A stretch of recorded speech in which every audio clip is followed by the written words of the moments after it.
आज बैठक झाली, काय चर्चा झाली, काय निर्णय झाला?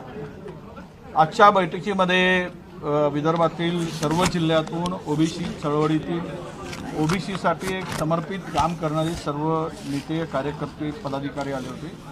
विविध संघटनांचे पदाधिकारी होते आणि जवळपास 2 तास आम्ही पुढच्या लढाईसाठी चर्चा केली.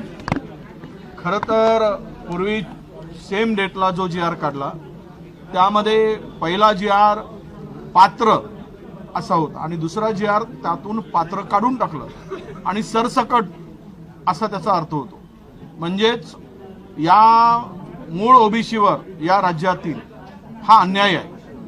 बघा, ज्यांच्या नोंदी कुणबी म्हणून आहेत त्यांना देण्यासाठी कुणाचाही विरोध नाही, परंतु सरसकट असा GR काढून कुठला तरी दाखला देऊन त्यामध्ये ओबीसी समाजामध्ये प्रचंड आता चीड आणि नैराश्यही आहे.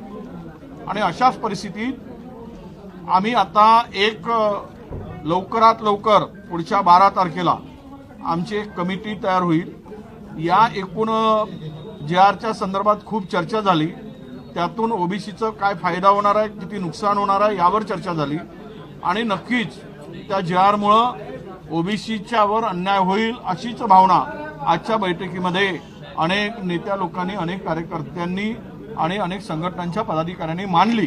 त्यामुळं 2 पातळीवर लढाई लढायचा आज आम्ही ठरवतो आहोत. एक न्यायालयीन लढाई आणि दुसरी आम्ही लढाई लढू ती रस्त्यावरची लढाई, आंदोलनाची लढाई.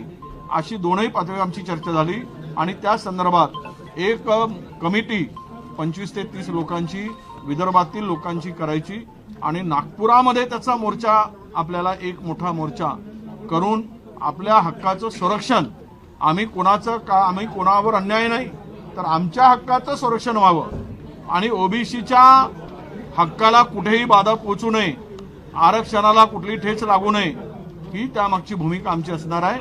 न्यायालयात कधी जाणार आहे? कारण की तिकडे छगन भुजबळ म्हटले की आम्ही एक्सप्लोर करतो न्यायालयात जाण्याचं. तुम्ही एकत्र जाणार की वेगळे जाणार आहात आणि मोर्चाचं नियोजन कधी आहे? नाही, आता आम्ही आज निर्णय झाला, महाराष्ट्रातील जे कोणी न्यायालयात जायची भूमिका असेल त्यांच्याबरोबर चर्चा करू.